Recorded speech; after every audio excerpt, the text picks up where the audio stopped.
So I had to fold this tarp up over the top because the wind just kept howling. And in the process, it looks like the water has run off of there into there. But I wanted to show you guys something that's just friggin' awesome. One of the things I love about this property. I'm gonna move the camera over here to show you. These in here,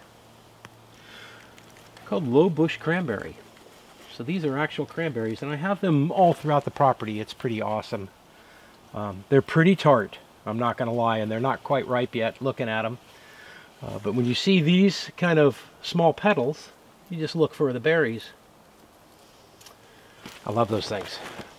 So awesome to have food right on your property.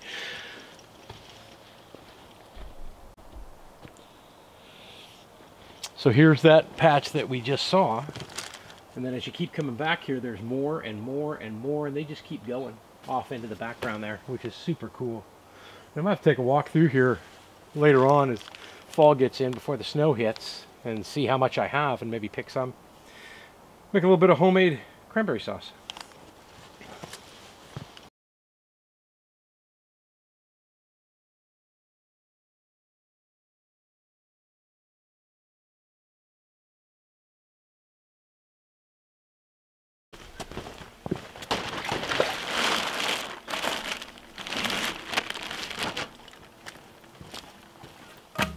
So I get a lot of guff, some crazy comments on what I'm doing. Not really negative. It's pretty rare that a negative comment really ever shows up on the page, and part of that is because I like to think that I'm kind of a family-oriented channel. I want you to be able to watch this knucklehead with your kids if you want to. So, you know, if it's got vulgarity in it, I get asked if I want to allow it, and I always say no.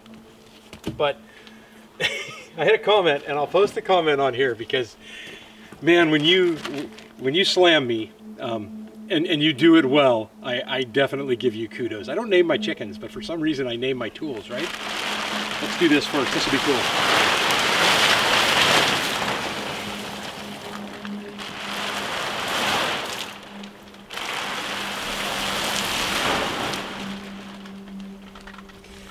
So I don't name my chickens, but I name my tools.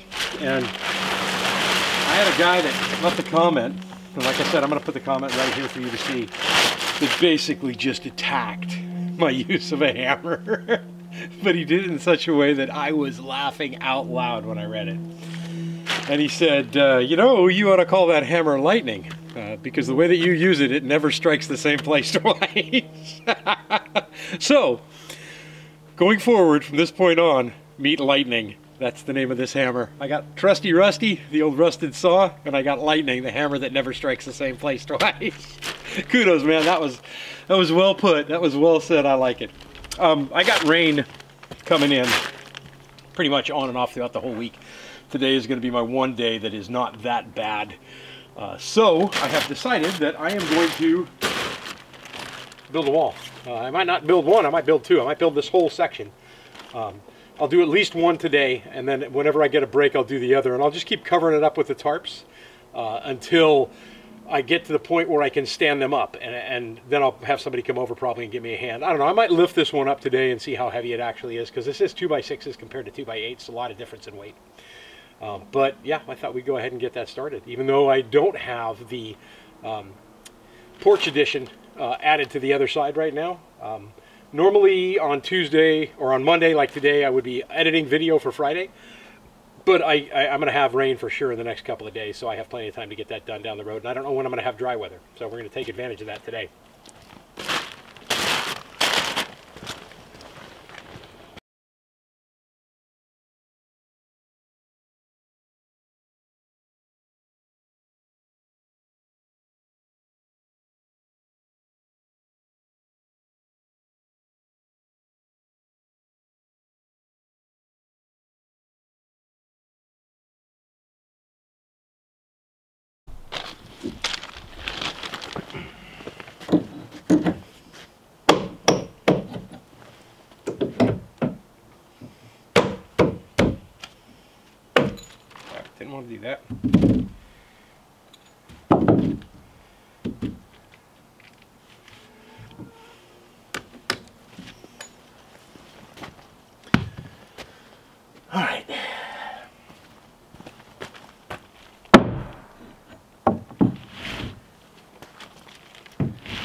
Spots that water got through, but not bad.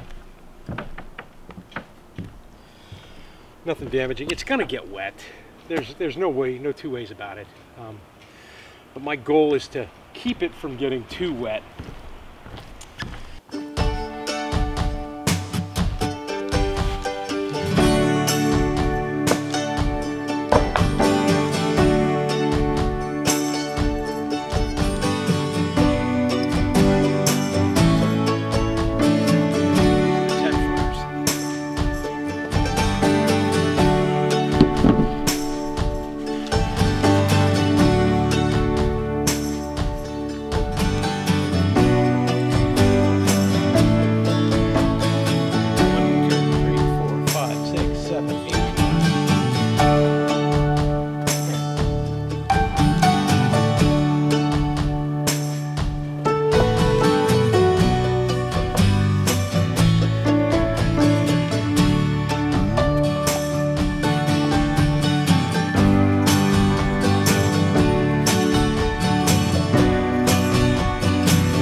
So I went through the whole hassle of doing the crowning again because I want the crowns up.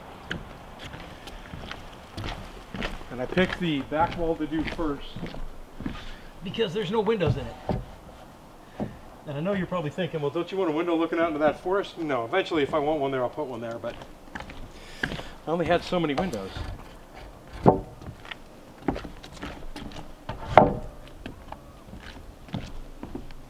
I think I'd rather have a window looking out onto the deck I'm planning on putting over here on the right.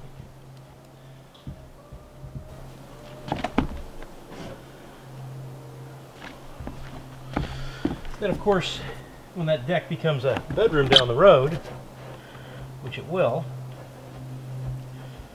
I'll have a back window looking out probably over into the forest over there. But the side window is more important to me right now because it'll be looking out towards the garden, looking out towards the chickens. Gotta keep my eye on everything. That's the first wall. That's pretty exciting. Pretty darn exciting.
Pretty awesome. That's almost my first wall.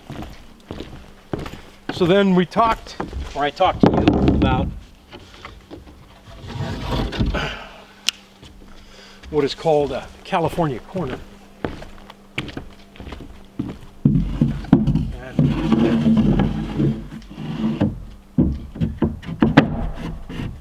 that's what that piece is for. So imagine we're going to have another wall butt up to this, and it's going to be 5.5 inches. Let me grab a tape measure and I'll show you. Bring the camera over too and show you.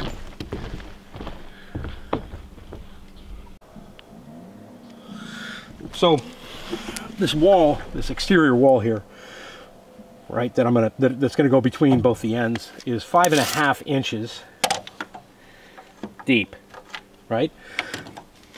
So 5.5 inches is right here. So that's going to leave me 5.5 plus 1.5 inches is 7. That's going to leave me 2 inches on this board on the inside, right, to be able to attach any inside wall stuff, to nail or screw anything into that, so that I have multiple corners. Because obviously when this other wall is here, I'm going to have a stud right here, right, on the inside.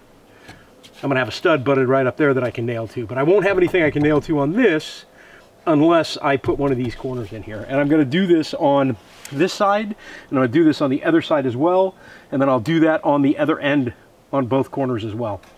So that gives me something in every single corner to be able to nail onto. If not, if I didn't do that, what I would have is a big open space here, and I'd have nothing to nail into, say for example, sheetrock in the kitchen, which I will probably put sheetrock in the kitchen just because it's going to be easier to clean that way. I wouldn't have anything to screw that sheetrock into in that corner, so that whenever any pressure was applied to that corner, it would keep breaking that seam that's right in the middle of the two corners. That's what that's for.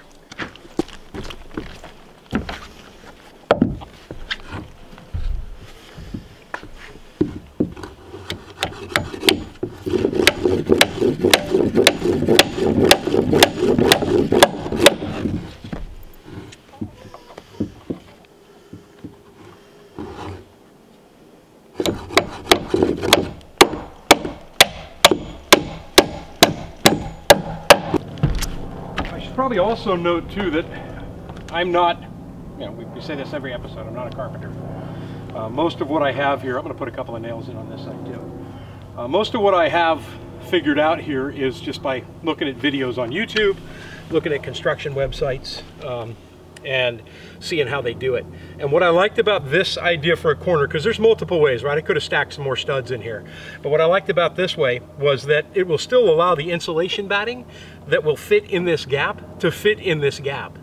So I can still get that whole strip of insulation in there without having to cut anything.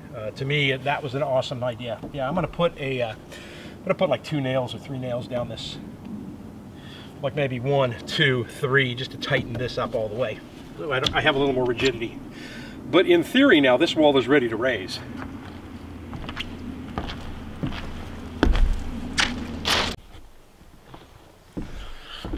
So if I was going to sheet this right now, it would have to be square, and I'm not sheeting it here.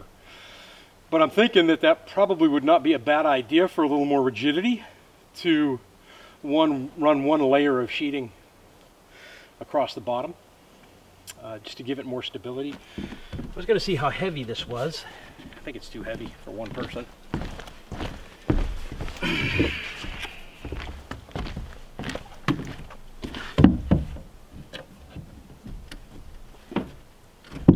Yeah. Got my finger stuck. I mean, I could lift it, but I'm going to kill myself if I try and get that thing up by myself. So let's just build the other one. How's that sound? We'll take some, I'm going to push this all the way over to the edge where it's going to be, and then we'll take some final measurements, make sure that I'm exactly where I need to be over there, and we should be golden. We should have the back walls done and just ready to be set up. The other option that I had to do, and Mapleberry Farm, Jeremy and Ashley, I see them do this in every one of their builds, but they're using a nail gun in this build. I don't recall them doing it in the first build where they pretty much did everything with hammer nails. But they measure it out. They measure out the 5.5 inches all the way around the perimeter of the subfloor decking. And then they toenail the bottom plate right next to where it's going to go. So if the line for 5.5 inches was right here, they would toenail, trying to think how they would do that. They would toenail that one like right here, so that when they grabbed this and they flipped it up, it went right into place and stayed there. The option that I'm going to use is I have a whole bunch of pieces of 2x8 ends and pieces that I have, and I'm just going to screw those up onto the edge, and then I'm going to stand them up, and that's going to keep that bottom from kicking all the way out. But like I said, I'm going to do this with help. I'm not going to try and raise this wall by myself. I probably could do it, but I would really run the risk of hurting myself, and especially with the first one, and especially since I don't have any bracing or anything cut and ready to go. I'm more interested in just getting the walls set up and ready for the next stage, which would be standing them up. Now I gotta get this hammer out of here. Oh, you know what? I can do this.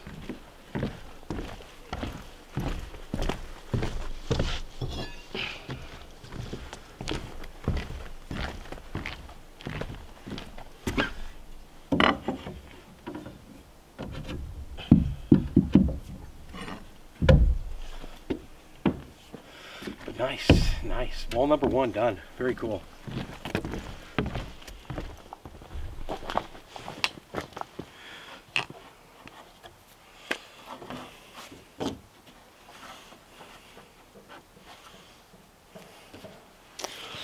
All right, let me take a measurement and make sure I've got these oriented right so I have the 16s all the way down the wall. Because I kind of screwed up my layout over there, and that's why I had to put that other board in there, and I don't want to do that again.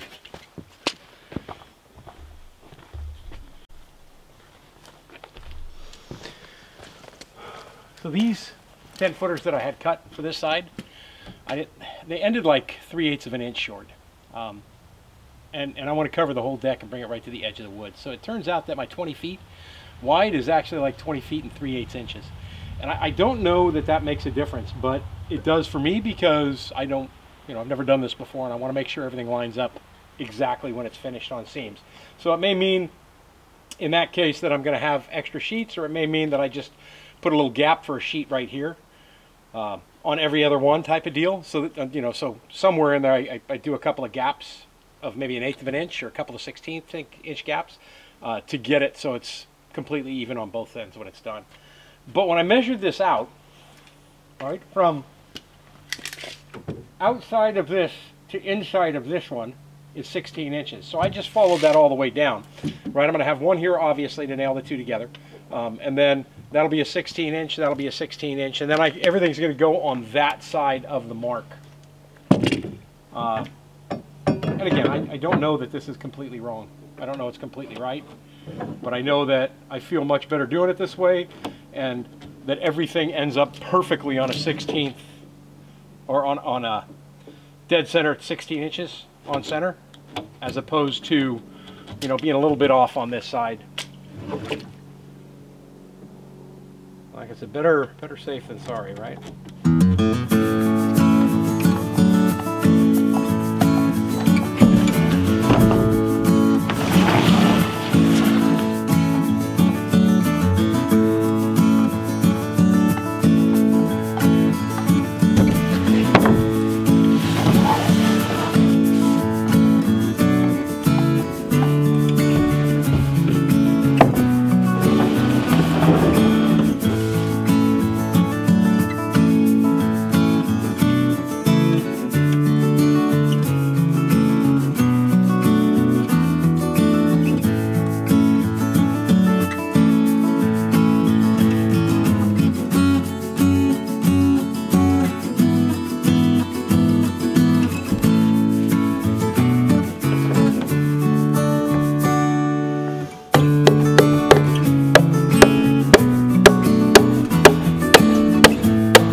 And these are 10-foot walls, remember, because I'm going to go an 8-foot ceiling, and then I've got some beams, then the loft, and I wanted to get a little extra room up in the top loft. So I went a little bit taller on these. Originally I was going to go 12 feet, and I thought, no. Trying to stand those up, trying to get all that extra room would have been way too much. Nice.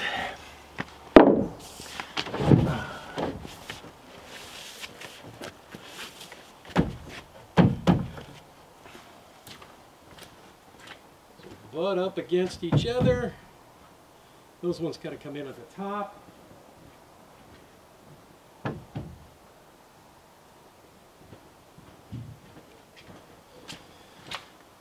It's not that hard to do it with a hammer. I mean, sure, a nail gun would have been done 10 minutes, right? nail gun would have been done so quick, it's ridiculous. But I mean, you don't have to have one. When I have the sheathing, you know, on the outside, that's when I want the nail gun. When I'm putting the 5/8 inch on the roof, or when I'm putting, you know, when I'm toenailing the rafters in on the ridge beam, that's when I want the nail gun. But when I'm doing this kind of stuff, it's peaceful out here today, right? I'm not hearing anything except for the helicopter that flew over earlier.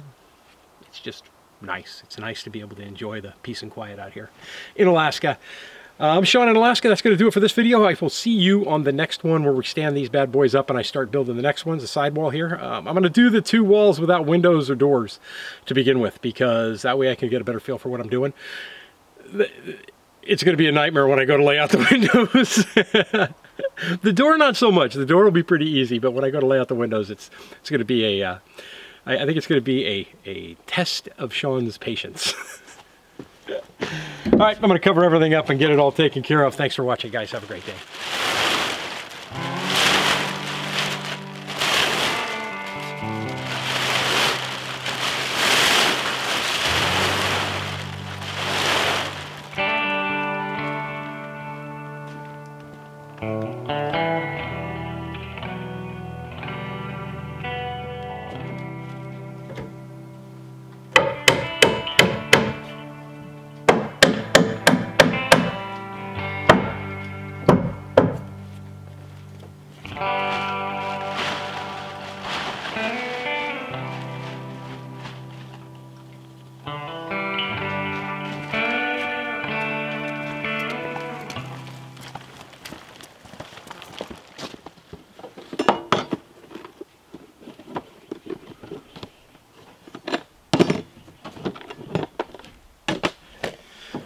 Come on, Russell. Come on, Lightning. Let's go have dinner.